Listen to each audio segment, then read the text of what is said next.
On WhatsApp, no one can see or hear your personal messages.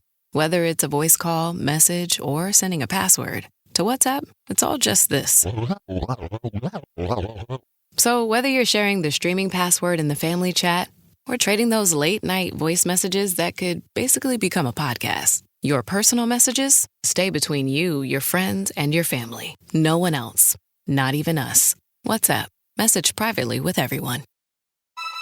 At GMC, ignorance is the furthest thing from bliss. Bliss is research, testing the testing, until it results in not just one truck, but a whole lineup. The 2025 GMC Sierra lineup, featuring the Sierra 1500 Heavy Duty and EV. Because true bliss is removing every shadow from every doubt. We are professional grade. Visit GMC.com to learn more.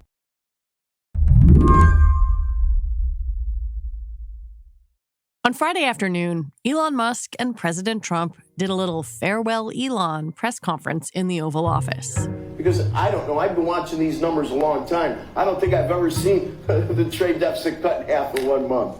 I don't even really know how to describe this moment because it began with President Trump watching CNBC on a laptop. Not bad. Right? Not bad. Come on, guys.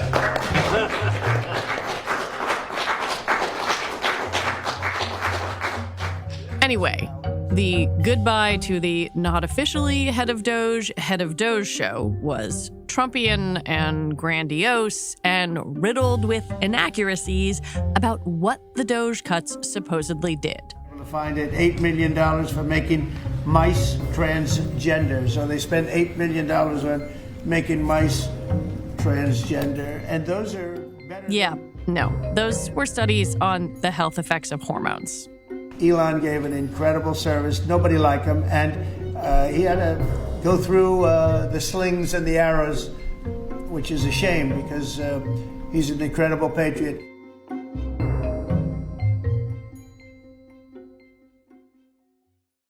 But I think it's fair to say that Elon's goodbye tour actually started a few weeks ago when he granted several interviews about SpaceX to mainstream news outlets. I think, it's really rare to see him do interviews at all. And I thought it was really interesting that he was starting to do interviews focused on his businesses again. Kate Conger is a New York Times tech reporter who covers Musk and X and co-wrote a book about his Twitter takeover. The last couple of months, anything he's said or done, it's been kind of all DOGE all the time. And then all of a sudden there's like this blitz of interviews that he comes out with, and it's about SpaceX and Tesla and how he's back to businesses. And so I think, it looks to me like a big effort on his part to kind of reframe the narrative and to pull himself out of the political spectrum and return to things where he has more traditional examples of success. On the one hand, Elon was always going to officially leave the Trump administration. His status as a special government employee was only supposed to last 130 days. On the other, his companies are suffering, some Trump advisors don't like him, and he's become the face of several unpopular policies. And I had at one point imagined a scenario where he just stayed involved and kept kind of supervising the DOGE effort from afar, even though he was technically no longer an employee. But I think that kind of started to shift for me in the last month or two. He went from posting on X 200, 300 times a day down to like 30 to 50 posts a day. Got really quiet. And it was clear at that point he was kind of going through a retreat. Today on the show, Elon goes home, we think. What he wrought, what he leaves behind, and whether he'll be back. I'm Lizzie O'Leary, and you're listening to What Next TBD, a show about technology, power, and how the future will be determined. Stick around.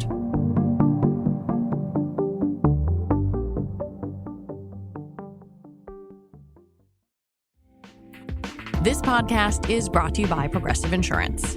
Fiscally responsible, financial geniuses, monetary magicians. These are things people say about drivers who switch their car insurance to Progressive and save hundreds.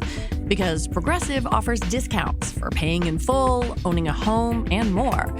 Plus, you can count on their great customer service to help you when you need it, so your dollar goes a long way. Visit Progressive.com to see if you could save on car insurance. Progressive Casualty Insurance Company and Affiliates. Potential savings will vary, not available in all states or situations. Today's episode is sponsored by NerdWallet's Smart Money Podcast. Life comes with big money questions, like are target date funds a smart or lazy way to invest? Should you pay off debt or invest extra cash? Can you deduct your dog as a home security system on your taxes? NerdWallet's Smart Money Podcast has the answers. Their finance journalists break down investing strategies, tax planning, and smart ways to build wealth and navigate big financial decisions. Work smarter, not harder, on your finances this year. Follow NerdWallet's Smart Money Podcast wherever you listen. And stay tuned until the end of this episode to hear the Smart Money trailer. Let's go back a few months and scene set a bit. I mean, this was not too long ago. He was on stage at CPAC, holding a chainsaw, giving this interview that some of your colleagues noted, he was there to get things done and have a good time doing it, as he said. When would you say his good time ended or started to end? I mean, I think that the time between the election and inauguration that was a really exciting period for him. And he was kind of getting introduced to Trump world, sitting down for a lot of conversations about what DOGE was going to be and how it was going to look. And then there's this sort of 2-month period, February into early March, where that conquest was happening. And I think that was really exciting for him too. He was moving in to the Eisenhower building on the White House campus and, getting to kind of wander in and out of the White House itself, meeting with the cabinet, and just kind of, I think feeling the wave of his success there. And then I would say probably, mid-March, early April, some of the things that he wanted to do were hitting roadblocks. The courts were blocking a lot of what DOGE was doing. He's running into issues with wanting to cut off funds that are congressionally appropriated, and he can't actually tell people to stop spending that money. And I think he started to, at that point, really understand the guardrails of the bureaucracy that he was dealing with, and that he wouldn't be able to make some of the changes that he thought he could make. When I look at DOGE's website and its own accounting of its work, they say they've saved the government $175 billion. When you click through some of those individual contracts, though, some say this is in legal dispute. Only about $71 billion is itemized. Some things appear to be double counted. You have covered Elon for a long time, and I wonder what you make of this distance between this is what he says he's doing and this is what we can actually see. Yeah, so this is classic Elon to kind of throw out hyper-specific claims and then sort of expect that by speaking it into reality, someone will come along and make it so. You see it all the time with SpaceX. I mean, he's predicted so many times that we're going to be on Mars by X year, and many of those years have passed, and we're not there, obviously. And we saw it a lot with the Twitter acquisition too, where he was telling investors, by 2023, we're going to have this huge subscription business. And by 2025, we're going to be running a payments platform and earning revenue from all of those payments that users are going to be exchanging. So sort of these very specific claims with specific timelines attached to them that have not come to fruition. But the way that Elon works within his businesses is he makes these claims, he makes them publicly, and then he expects the people who work for him to deliver on his claims and to sort of hear what he's saying publicly and then race to make it so.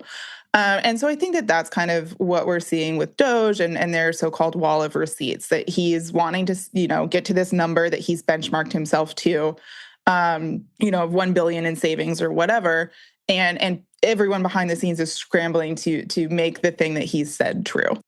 At the same time, then there are also these real cuts where you look at federal workers who have been fired or furloughed, though a lot of that is in legal dispute, and then the massive cuts at USAID, which has led to reports of programs decimated, children dying. And so what I am trying to parse out is, and maybe we can't know, how much of this ends up being a permanent side effect of what Elon has done or an effect of what Elon has done, and how much of this might at some point get undone. I think that a lot of this may not be reversible. Obviously, it's hard to predict what might happen in the future. Clearly, the public health cuts, in many ways, the devastating effects of those are not reversible. Right. Yeah. And like what an incoming administration might do. I mean, you're still talking about maybe years down the road where people have gone without these programs.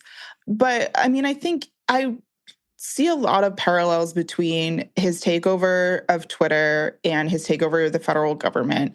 And his outlook with Twitter was basically just, we will cut until it breaks. And then when things are broken, we can add them back in. And that was sort of the approach with DOGE of, we're just going to cut everything. And if Social Security collapses or Medicaid collapses or some, essential program collapses, then we'll know we've gone too far and we can just plug it back in. But I wouldn't say that X works as well today as it did when it was acquired. The site was just having outages in the last week or so. Grok, the AI chatbot that's embedded in X, was just kind of like spewing nonsense answers to unrelated questions about white genocide, continuing to bring up white genocide. So, this isn't a site that I would say is functioning very well, but it's sort of chugging along. And I think that is, in the near term, the future that I see for DOGE, that these cuts are, going to be semi-permanent. Things may not work as well as they once did, and it will just continue to sputter along. There's this other thing, which goes to some of the people that Elon brought with him. DOGE had been working on, seems to still be working on, some kind of central data repository, a data lake that blends together information from multiple federal agencies. What happens to that? Yeah, so this is another thing that I think could have a semi-permanent or permanent status. And I think that is work that is probably going to continue even after Elon leaves the government, that DOGE is still going to be trying to assemble this data lake, as you said. And it's something that, the government has avoided doing for a long time because of the privacy concerns that are involved in that. Because of just, I think, Americans' fears about what it means for the government to hold a centralized database of all of their information. People are resistant to that and they don't like it. So, I think there are concerns with how that data could be used, how it could be combined, whether or not it's being fed into AI to be assessed. There's a lot of concerns around the handling of that data. And I think that issue is going to continue to play out. When we come back, what Elon got for his companies during his time in Washington.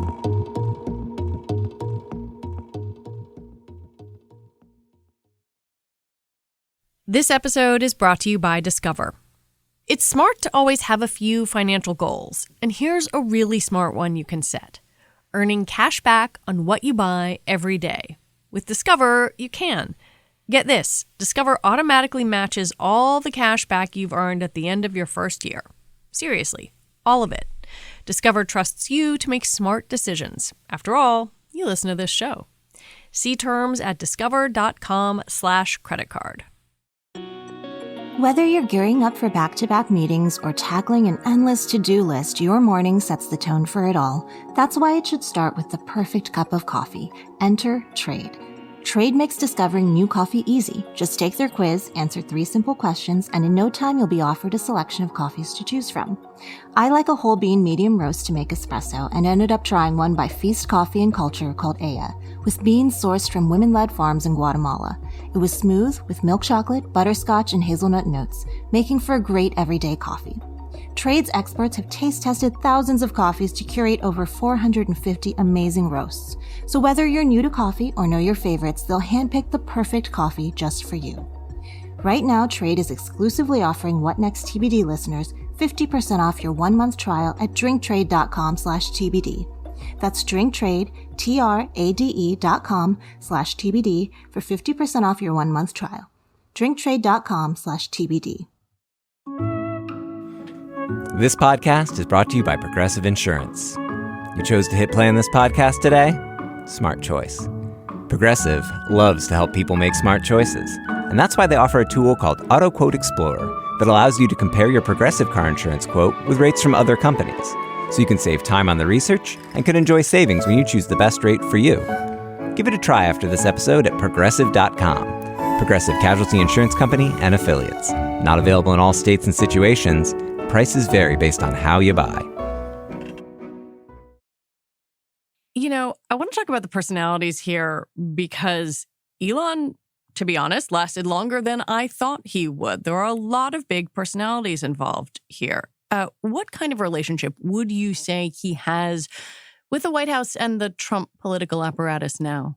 So this is really interesting because I actually thought sort of the same thing. You know, Trump is a big personality. Elon is a big personality. It was easy to imagine the clash that could happen between them. And that hasn't really played out. You know, my colleagues who report on the White House have said that, you know, he and Trump are still pretty close. They seem to be getting along.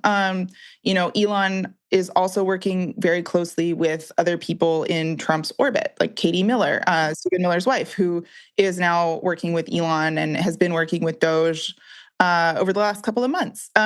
So I think he is still very embedded in the MAGAverse, and maybe that will shift if he continues kind of airing out public grievances with things that the Trump administration is doing. But, you know, I think that the Republican Party needs him right now as a major donor. And so there is an incentive to keep that friendship and that relationship alive. There are also lots of caveats to the farewell tour. On Friday, President Trump said Elon wasn't really leaving, for whatever that's worth. And Elon's really not leaving. He's going to be back and forth, I think. I have a feeling. It's his baby, and I think he's going to be doing a lot of things. But Elon's service to America... But even if Elon's future in Washington is a little unclear, some of his closest lieutenants are definitely leaving. What do you make of some of his people leaving as well? Steve Davis, Nicole Hollander, what does that tell you? What I wonder about that is how much information Elon is going to continue to be able to receive about what DOGE is doing. When he first said he was going to step away, like I said earlier, I assumed Steve would stay. I assumed some of his other really close lieutenants would stay. If they pull back, Elon has a little bit less information about what's going on. And we've seen the inverse of this situation over the past couple of months with his businesses, where he's sort of disengaged from the businesses. He's not sure what's going on with them. And there was a really wild scenario that played out at X and XAI this week with this, where Telegram, the messaging app, announced that it had a partnership with XAI and was going to integrate Grok into Telegram. Telegram announced it. Linda Yaccarino, X's CEO, was reposting it. And then 6 or 7 hours later, Elon logged on to X and said, hey, this deal isn't signed. And just completely undermined this entire thing and kind of threw his CEO under the bus. And so that's the kind of thing that I think could play out when Elon is less informed instead about what's happening in government and what's happening with DOGE. You can see him become a critic and maybe say, oh, this cut is wrong or this should have been cut more. Because it's no longer his project and he doesn't have that kind of ownership and super tight surveillance over what is happening with it, he can become more of an external critic and say, oh, I wasn't involved in that. I didn't know what was going on with it, and I disagree. And so I think it opens up an avenue for him to be more critical of what's happening in the government and to sort of myth make as well and say, well, I would have done it better if I could have stayed, but, you know, I was termed out of this position and they're kind of making a mess of my grand project without me. Well, there's also this thing where he obviously criticized the president's big, beautiful bill, but that seemed to bring with it, like, a frankly degree of naivete about Washington. Like, Trump campaigned on this. This was not a secret. Help me understand that disconnect. Is Elon really surprised, or is he just out there posting? I mean, I think that he had a lot of naivete about how the government works going into this. And I think it has been a learning experience for him as he's kind of run into these roadblocks for DOGE. And I think there's still a lot that he doesn't know, either because he didn't absorb it while he was there, or someone told him this is the way it works, and he just kind of breezed past it. It was like, that's the way it worked before, and now I'm here and it's going to change. And so I think that may be a little bit of what's going on there, that he just kind of thought he would have more influence and thought, he would be running a Silicon Valley style government. Well, there's also been, I think, some somewhat fascinating leaking from the White House about him. And I can't tell how much of this is palace intrigue, and I can't tell how much of this might be very convenient to be able to say, if you are a GOP member of Congress, oh, Elon did that. That wasn't us. Don't take your feelings out on us in the midterms, voters. Take them out on Elon Musk, who went back to his businesses. Yeah, no, I think that's true. And I think Elon even would agree with that. He has talked recently about how he felt like DOGE and himself were becoming scapegoats for anything people didn't like about what the government was doing, even things that he said he was not responsible for. So yeah, and I think I think it's trickier for folks on the Republican side to navigate that, because he's still a big donor. And I think people want to appeal to him. They want his money. They certainly want his platform. If he starts posting positively about a candidate, that's the best advertising in the world, probably. You can't buy that kind of political advertising. So, yeah, I think there may be a tendency for some Republicans to throw him under the bus and say, hey, that was Elon's fault and now he's gone and it's fine. But that's also really risky. You don't want to end up in a flame war with the guy that has the most followers on the internet. Elon spent almost $380 million last year. And I want to talk a little bit about what his companies might get out of that. Many of his businesses depend on federal contracts in a big way. What does he get? SpaceX in particular has a ton of federal contracts and is very dependent on the federal government. They were also kind of the strongest player in that space. So it's hard to say, okay, would SpaceX have won this contract anyway if Elon wasn't in government? Or is it because he's there that SpaceX is winning these contracts? I think where it becomes really clear to me is with Starlink. Musk and his DOGE folks embarked on this big project to install Starlink throughout the federal government. And, been hearing more and more about contracts that are being pushed to Starlink. So you really kind of see the conflict of interest and the influence that he has there.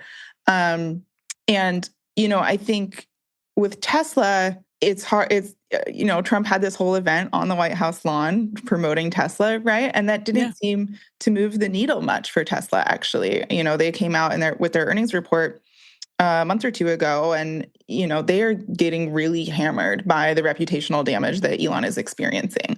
It turns out, electric vehicle consumers aren't big fans of the Trump administration. And so, it hasn't been as beneficial to Tesla, perhaps, as it has been for SpaceX and Starlink.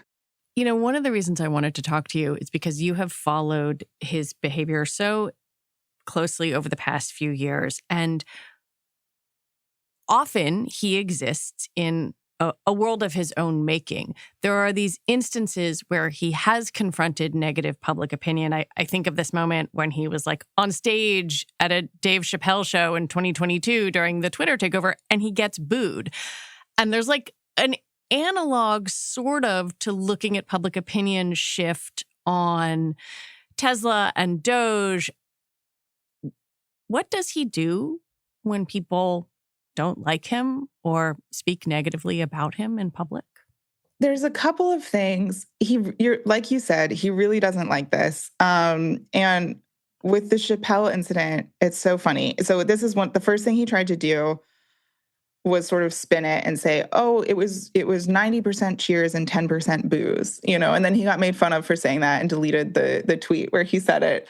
And what I'm seeing him do more now with the negative sentiment that he's encountering is to kind of weave it into this really grand plot against him. with protests and stuff against Tesla specifically, his commentary has really revolved around who's funding this, who's behind it, who are the secret donors that are paying people to go out and to protest at Tesla dealerships. And sort of suggesting that there's like this dark money operation that is incentivizing people to protest against him, and that it sort of undermines the idea that people would protest him. It's like, these people actually like him. They actually care about him. If not for the fact that someone was writing them a check, they wouldn't be out there picketing in front of one of his dealerships, you know? And so again, you kind of see that like massaging of the truth to be like, well, it was 90% cheers. Even the protesters, they don't hate me. It's just someone's paying them to protest. Elon promised to donate $100 million to the president's political operation, which my understanding from you and your colleagues reporting is that has not happened yet. Will he continue to be this GOP super donor? Do we have any idea? So that's tricky. He has said himself in the past couple of weeks that he wants to spend less on politics. And like you said, some of my colleagues have reported that there are people still waiting on checks from him, money he has promised and has not delivered. So I think that is potentially really scary for the GOP fundraising apparatus. I think there may be enough evidence for Elon that his money was successful that he would continue to donate. But the one sort of counterbalance to that, right, is this race in Wisconsin that just happened where he spent a bunch of money. The candidate that he was campaigning for did not get elected. It was not even particularly close. And so I think that could curtail his spending a little bit. If he doesn't feel like his money is being effective and getting him what he wants, maybe he spends less. Again and again, since last fall when your book Character Limit came out, I've been like, oh, this was a blueprint for how Elon Musk has handled himself in Washington. And I don't know, were people just like not paying attention, or did they think he would get to DC and be different? Because it very much does seem to be very similar to what happened at Twitter. And I wonder if there is anything that has surprised you about his arc in the last 6 months. Yeah, I think the Twitter takeover was absolutely the blueprint for DOGE. And Musk has said that himself. My co-author Ryan and I had made a video kind of positing that thesis a while ago, and he reposted it and was like, yeah, it is the playbook. So, I think he agrees with that thesis. I think there was a lot there. I saw a lot of sentiment between the election and the inauguration that was sort of similar to sentiment around Trump's first term, where people were thinking, Elon is going to be constrained by the bureaucracy, or, this DOGE thing is a vanity project and he's not actually going to have any influence and control. And I felt very strongly that was not the case, and that, he would want to really get his fingers into the guts of the federal government. And people have lost their jobs and lost their lives. Mm-hmm. Yeah. And so that period before the inauguration, I really felt like the alarm bells were going off for me. And a lot of the conversation I was seeing didn't match that, where people were like, oh, it's not going to be that serious, whatever. And I was like, no, I think it's going to actually be really serious. I think he means what he says, and he wants to get in there and like tear the government apart. What is surprising to me in the last 6 months is that he has kind of lost stamina for it. That is surprising to me. I felt like he was really going to stick with this. And even after his special government employee status expired, that he was going to find ways to stay involved. And the fact that he is right now talking about stepping away, going back to his businesses, retreating from politics, that part of it is surprising to me.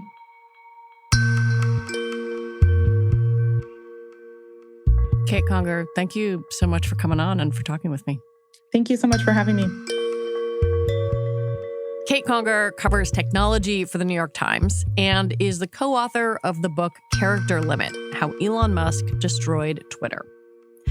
And that is it for our show today. What Next TBD is produced by Evan Campbell, Patrick Fort, and Shana Roth. Our show is edited by Rob Gunther. TBD is part of the larger What Next family. And if you like what you heard today, the number one way to support our independent journalism is to join Slate Plus. You get all your Slate podcasts, including this one, ad-free. Just head on over to slate.com/whatnextplus to sign up. All right, we'll be back next week with more episodes. I'm Lizzie O'Leary. Thanks for listening.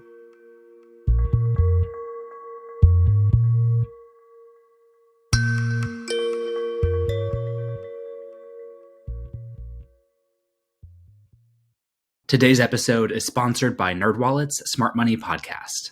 Money can be confusing. Should you invest in ETFs, get a travel rewards credit card, buy a house, or just build a really fancy pillow fort?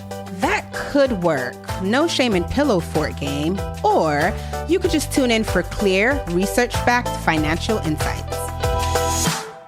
I'm Sean Piles, a certified financial planner professional. And I'm Elizabeth Ayola. We're the hosts of NerdWallet's Smart Money podcast, where you bring the money questions and we bring trustworthy information backed by NerdWallet's expert analysis, without the jargon or the sales pitch. Our nerds do the research so you don't have to. We'll help you understand your options so you can make the best decision for your situation, from optimizing your investments and maximizing credit card rewards to making big money moves with confidence. Plus, we keep it real. No lectures, no judgment. Just tips and tools you can use to build wealth and take control of your finances. Think of us as your financial GPS, helping you navigate your money decisions and avoid expensive wrong turns. Whether you're planning for retirement, weighing a big purchase, or just want to make your money work harder for you, we've got insights that you can use in real life. So, if you want practical, straightforward, and actually useful financial knowledge, plus a little bit of fun along the way, follow NerdWallet's Smart Money podcast on your favorite podcast app. Trust us, future you will thank you. Going on now, it's the Memorial Day sale at Bray & Scarf. Now's your last chance to beat upcoming manufacturer price increases. Save up to 35% on select GE Profile and Cafe appliances. And save on in-stock GE refrigerators and best-selling washers and dryers. Plus, get next-day delivery, online delivery day tracking, and delivery day installation. Visit any of Bray & Scarf's convenient locations or shop online at brayandscarf.com, where it doesn't cost more to get more.